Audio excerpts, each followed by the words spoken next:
అప్పటి నుండి ఇప్పటి వరకు ఈ స్త్రీ నిధిని ఒక దయ్యం పట్టుకొని వెంటబడతా ఉన్నది. దాదాపుగా 14 years నుంచి ఒకటే ఒక వ్యక్తి, ఆయన పేరేంటిదంటే జి విద్యాసాగర్ రెడ్డి. ఈయన యాక్చువల్గా స్టేట్ ప్రాజెక్ట్ డైరెక్టర్ సెర్ప్కి జాయిన్ అయ్యాడు. కానీ ఆయనే సెల్ఫ్ డిక్లేర్డ్ మేనేజింగ్ డైరెక్టర్ అయిపోతాడు. ఆయన మేనేజింగ్ డైరెక్టర్ గా 14 ఏళ్ల నుంచి కొనసాగుతుంది.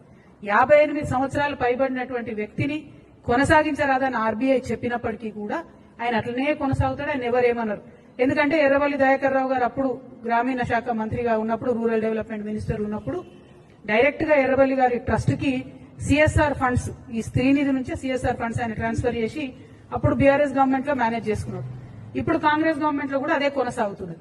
కాంగ్రెస్ గవర్నమెంట్ లో కూడా అందరూ ఉద్యోగులు పదే కంప్లైంట్ చేస్తే కూడా ఒక ఎంక్వైరీ కమిషన్ వేసారు. దాని పేరేందంటే జీవో నంబర్ 523 ఎంక్వైరీ కమిషన్ వేసారు. ఇంతవరకు ఆ ఎంక్వైరీ కమిషన్ ఏమైందంటే సీతక్క గారు మాట్లాడతలేరు. నిన్న కూడా సీతక్క గారు ఈ విద్యాసాగర్ రెడ్డి అనేటువంటి పక్కన కూర్చోబెట్టుకొని మేము మహిళలు కోటీశ్వర్లు చేస్తామంటే ఈయన మింగుతున్నాడు అమ్మ పైసలన్నీ, ఈయన ఇబ్బంది పెడుతున్నాడు. అట్లా కాదు, దయచేసి ఆ వ్యక్తిని మొదలు తొలగించండి. ఎందుకంటే ఈయన ఏం చేస్తుండంటే ఆయన మొత్తం ప్యానెల్ అందరినీ కూడా ఎగ్జిక్యూటివ్ డైరెక్టర్, ఈ డైరెక్టర్ అని చెప్పి లక్షలలో వాళ్ళకి జీతాలు ఇచ్చి ఎస్సీ ఎస్టీ బీసీ మహిళలందరినీ కూడా 737 మంది ఎంప్లాయీస్ ఉండే స్త్రీనిధిలో ఇప్పుడు 270 మంది మిగిలిరు.